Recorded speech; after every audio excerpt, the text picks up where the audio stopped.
ٹھیک ہے. ٹھیک ہے. اگر ایک بندہ گرمی میں کام کر رہا ہے, مثال کے طور پہ کوئی ریڑھی والا ہے یا کوئی مزدور ہے, اور ایک دم سے وہ بے ہوش ہو جاتا ہے اور یا اس کو جھٹکے وغیرہ لگنا شروع ہو جاتے ہیں, تو وہ موسٹ لائکلی ہیٹ سٹروک ہے. اور ہیٹ سٹروک کی ایک حصہ جو ہے وہ ڈی ہائیڈریشن بھی ہے, کیونکہ ہیٹ سٹروک میں بھی پانی جو ہے اس کی بہت زیادہ کمی ہو جائے گی. لیکن ڈی ہائیڈریشن کی اور بھی وجوہات ہوتی ہیں, جیسے پتلے پخانے, الٹیاں وغیرہ. لیکن گرمی کی وجہ سے جو ڈی ہائیڈریشن ہوتی ہے وہ عام طور پہ ہیٹ سٹروک کی وجہ سے ہوتی ہے. ٹھیک ہے, کالر ہے میرے ساتھ. السلام علیکم. السلام علیکم, آواز آ رہی ہے آپ کو میری؟ جی ہاں مجھے آواز آ رہی ہے. جی سوال کیجیے. ہیلو. جی جی سوال کیجیے. مجھے بہت زیادہ پسینہ آتا ہے جس کی وجہ سے مجھے بخار ہو جاتا ہے. ٹھیک ہے. اچھا, یوزلی پسینہ جب آتا ہے تو وہ بخار اترنے کی نشانی ہوتی ہے, کیونکہ پسینہ جو اس کا مقصد یہ ہوتا ہے کہ آپ کے جو اندر گرمی کے جو مولیکیولز ہیں ان کو باہر نکالا جائے. اور جب وہ باہر نکل جاتے ہیں تو پسینے کے بعد آپ نے اکثر محسوس کیا ہوگا کہ جو جلد ہوتی ہے, جب پسینہ آپ پہنچتے ہیں تو وہ ٹھنڈک وہاں پر ہوتی ہے. تو یہ اللہ کی طرف سے ایک دفاعی نظام ہے کہ جب آپ گرمی میں زیادہ ہوتے ہیں اور آپ کا باڈی زیادہ ہیٹ اپ نہ ہو, اس لیے زیادہ پسینہ آتا ہے تاکہ وہ ہیٹ جسم سے باہر نکل جائے اور آپ کا ایک نارمل ٹیمپریچر جو ہے وہ مینٹین رہے 98.4 کے اوپر. تو عام طور پہ پسینے کے بعد بخار آنا اس کو دیکھنا پڑے گا. ان کو میری یہی نصیحت ہے کہ یہ آئیں, کسی ماہر ڈاکٹر کو دکھائیں اور وہ ان کے سارے وغیرہ ٹیسٹ وغیرہ کرے تاکہ پتہ چلے کہ اصل وجہ کیا ہے. پسینہ اس کی وجہ نہیں ہے. ٹھیک ہے. اچھا یہ بتائیں کہ کن لوگوں کو سب سے زیادہ خطرہ ہوتا ہے ہیٹ سٹروک کا؟ اچھا, وہ لوگ جو کہ دھوپ میں کام کر رہے ہیں, جیسے کہ ریڑھی والے ہیں, جیسے کہ مزدور ہیں, ٹھیک ہے, یہ تمام لوگ جو ہیں ان کو ہیٹ سٹروک کا خطرہ ہوتا ہے جو دھوپ میں ہیں باہر. تو میری بلکہ آپ کے چینل کے توسط سے یہی نصیحت ہے اور ہدایت ہے کہ اس موسم میں کوشش کریں کہ کم سے کم باہر نکلا جائے. اگر بہت زیادہ ضروری نکلنا ہے تو چھتری لے کے نکلیں, پانی کی بوٹل آپ کے ساتھ ہو جس میں نمکول والا پانی ہو تو زیادہ بہتر ہے. اور جو ریڑھی والے ہیں وہ بھی کوشش کریں کہ سایہ دار جگہ پہ کھڑے ہوں, گیلا رومال ڈال لیں اپنے سر کے اوپر تاکہ وہ ہیٹ سے جو ہے وہ بچ سکیں. بہت زیادہ ضروری ہو تو کوشش کریں شام کو نکلیں, لیکن اگر آپ کو دن میں نکلنا ضروری ہے تو پھر یہ چیزیں جو ہیں وہ ضرور آپ کے ساتھ. اور کچھ لوگوں کی ڈاکٹر فرا جاب ریکوائرمنٹس ایسی ہوتی ہیں کہ انہوں نے آؤٹ ڈور کام کرنا ہوتا ہے, جیسے ہمارے رپورٹرز ہیں تو انہوں نے بھی فیلڈ میں کام کرنا ہے. بالکل. تو آئی گیس اس کے لیے یہی ہے کہ آپ امبریلا پاس رکھیں. جی, اور ہیٹ ہوتا ہے ایک جو کہ آپ کو سن ریز سے محفوظ رکھتا ہے. پھر اس کے بعد سن گلاسز آپ یوز کریں. پھر پانی کی بوٹل آپ کے پاس جو ہے وہ لازمی ہونا چاہیے. سن بلاک کا استعمال کریں تاکہ ایکسٹرا اگر ہیٹ ریز جو ہیں وہ آپ کی اسکن میں جاتی ہیں وہ بھی ڈیمیجنگ ہوتی ہیں, وہ جھلسا دیتی ہیں, سن برن کر دیتی ہیں. تو یہ تمام احتیاطیں جو ہیں وہ آپ کریں, بار بار پانی پئیں. ٹھیک ہے. اچھا ڈاکٹر فرا یہ بتائیں کہ فوری ہم اپنے آپ کو ٹھنڈا کرنے کے لیے, جیسے کچھ لوگوں کو اگر ہیٹ سٹروک ہوتا ہے وہ باہر سے آتے ہیں نا فوراً ٹھنڈا پانی سر پہ ڈال لیتے ہیں, تو کیا یہ کرنا سیف ہے اور کیا کرنا چاہیے فوری؟ اس میں کوئی حرج نہیں ہے. آپ پہلے بہتر یہ ہے کہ آپ پانی پئیں, ہائیڈریٹ کریں اپنے آپ کو بجائے ٹھنڈا سر پہ پانی ڈالنے کی, کیونکہ جو پانی کی کمی ہوئی ہے وہ زیادہ امپورٹنٹ ہے نا کہ اس کو آپ دور کریں. تو نمکول والا پانی میں پہلے بھی بتا چکی ہوں کہ 1 لیٹر پانی یا 4 گلاس پانی, اس میں 1 پیکٹ نمکول کا آپ ڈالیں, اور اس میں اگر آپ چاہیں تو لیمن یا نیمبو وہ بھی نچوڑ سکتے ہیں اور وہ آپ استعمال کریں. پنکھے کے نیچے بیٹھیں, پہلے اچھے طریقے سے پانی وغیرہ استعمال کریں اور اس کے بعد آپ نہا لیں. ٹھیک ہے. اچھا یہ بتائیں کہ جو ایسے مریض ہیں جن کو ہیٹ سٹروک ہو جاتا ہے یا جو تھوڑے سینسٹیو ہیں یا جنہوں نے باہر کام کرنا ہوتا ہے, ان کو اپنی ڈائٹ میں کیا چیزیں ایڈ کرنی چاہیے؟ پانی, مشروبات, اور اس کے علاوہ کچھ ایسے پھل ہیں جن میں پانی کی بہت زیادہ مقدار ہے, جیسے تربوز. تربوز جو ہے وہ بہت ریفریشنگ بھی ہے, لیکن میں یہ ان کو ہدایت کروں گی کہ باہر سے ریڑھیوں پہ سے لے کر تربوز جو ہے اس کو نہیں کھانا. ٹھیک ہے, وہ گھر میں کٹا ہوا تربوز جو ہے اس کا زیادہ سے زیادہ استعمال کریں, اپنے آپ کو ہائیڈریٹڈ رکھیں. ہر قسم کا پانی, جس میں کہ سمپل پانی بھی آ سکتا ہے, نمکول والا پانی بھی آ سکتا ہے, اسکنجوین بھی آ سکتی ہے, مختلف قسم کے فریش فروٹ جوسز بھی آ سکتے ہیں. یہ تمام چیزیں جو ہیں وہ ان کو استعمال کرنی چاہیے. ٹھیک ہے. اچھا یہ بتائیں کہ یہ جو موسم ہے نا, اس میں اگر آپ تھوڑی دیر کے لیے دھوپ میں جاتے ہو نا تو آپ کو اتنا برا سر کا درد ہوتا ہے کہ وہ کافی گھنٹوں تک نہیں جاتا, اور اس کے بعد آپ بہت زیادہ لیتھارجک اور لیزی فیل کرتے ہو.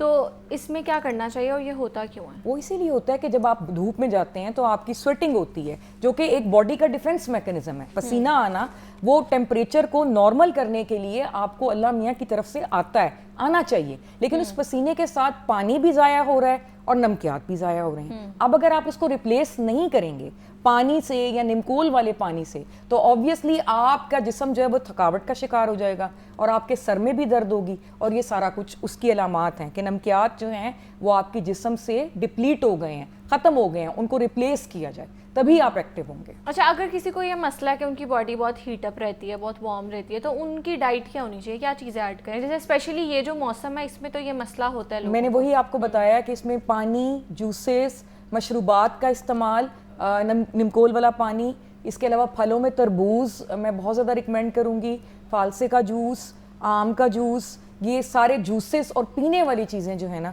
وہ بہت زیادہ استعمال کرنی چاہیے. ٹھیک ہے.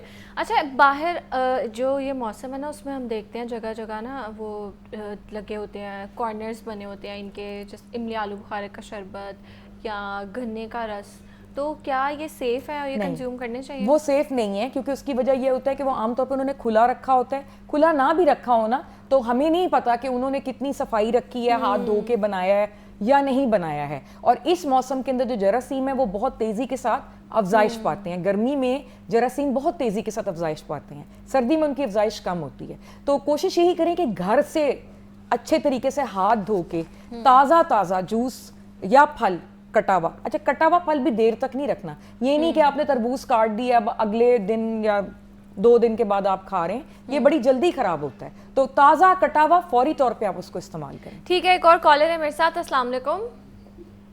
السلام علیکم. اپنا ٹی وی میوٹ کر لیں اور سوال کیجیے. وعلیکم السلام. جی سوال کیجیے. السلام علیکم میم. جی وعلیکم السلام, سوال کیجیے. اپنا ٹی وی پیچھے سے میوٹ کر لیں.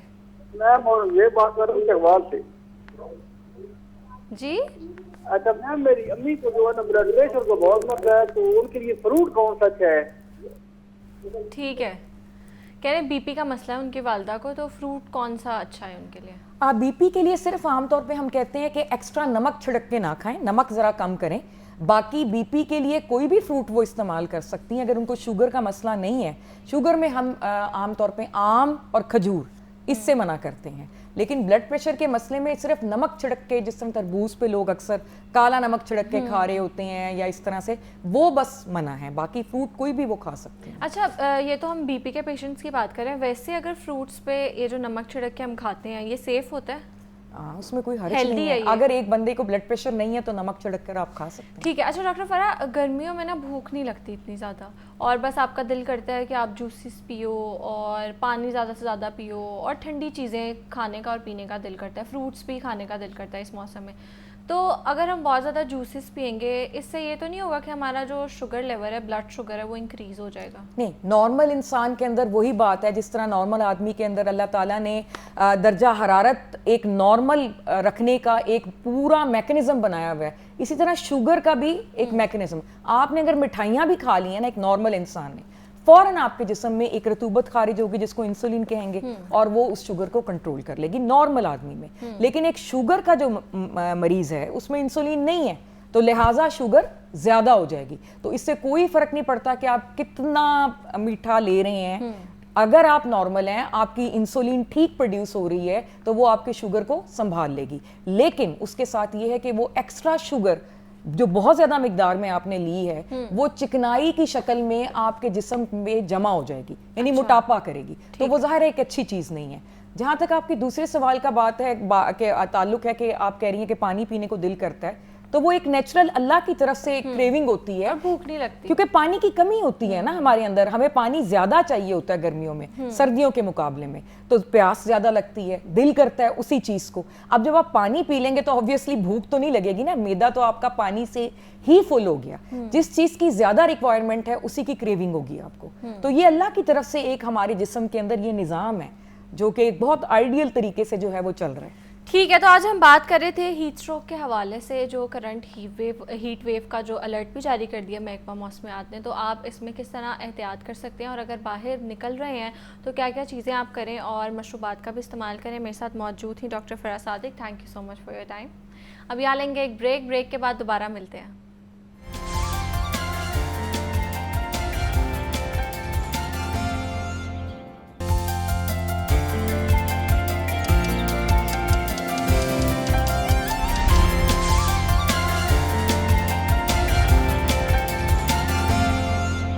اب آگے بڑھتے ہیں اور تھوڑا ہمارے جو بالوں کی ہیلتھ ہے اسی حوالے سے بات کر لیتے ہیں، کیونکہ بالوں کا گرنا، کمزور ہونا، گروتھ رک جانا اور وقت سے پہلے بال سفید ہو جانا ایک بہت ہی کامن مسئلہ بن چکا ہے. خواتین ہو یا مرد سبھی اس سے پریشان بھی ہیں. تو آج کے شو میں ہم جانیں گے کہ اس کی اصل وجوہات کیا ہیں اور گھر میں کون سے آسان اور سستے ٹوٹکے فائدہ دیتے ہیں، اور وہ کون سی غلطیاں ہیں جو ہم ڈیلی لائف میں کرتے ہیں جس سے ہمارے بال مزید کمزور ہو جاتے ہیں. اور اس پر بات کرنے کے لیے ہمارے ساتھ موجود ہیں شمائلہ خان. السلام علیکم، کیسی ہیں آپ؟ وعلیکم السلام نور، میں ٹھیک الحمدللہ، آپ سنائیے. اللہ کا شکر. جی پلیز. اچھا شمائلہ، سب سے پہلے تو بتائیں کہ بال اتنے زیادہ گرتے اور ٹوٹتے کیوں ہیں؟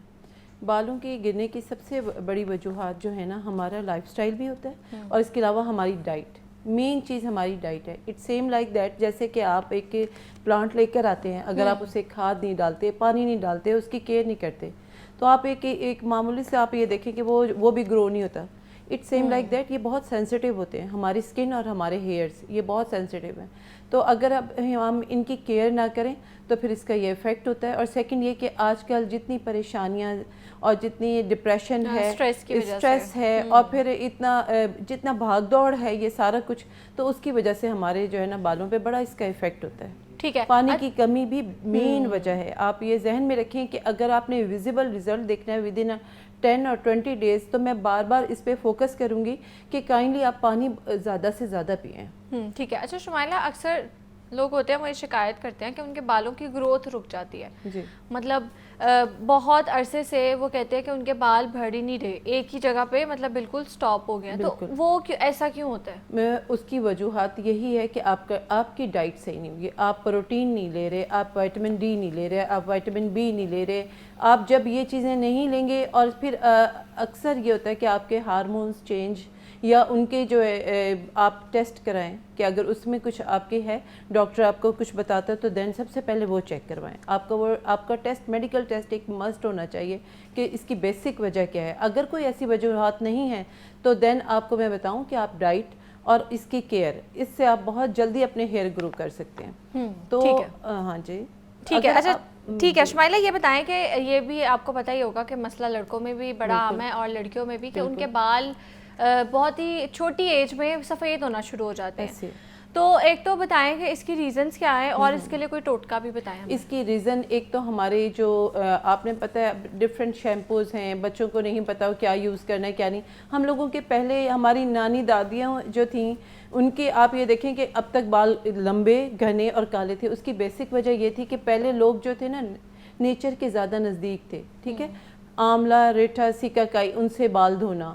اس کے بعد یہ کہ ان کے کھانے پینے میں بادام کھانا اور دیسی گھی اور وہ یہ سب چیزیں تھی. اب ہمارے یہ نہیں ہے. اب ہمارے بچوں نے برگر اٹھا کے کھا لیا، بچوں نے پاستا لے لیا، پیزا لے لیا. تو اس کی یہ وجہ ہے. پھر اس کی وجہ سے بال، اور پھر اسٹڈی، آپ کو پتہ ہے آج کل کی اسٹڈی میں اور پہلے کی اسٹڈی میں بہت فرق ہے.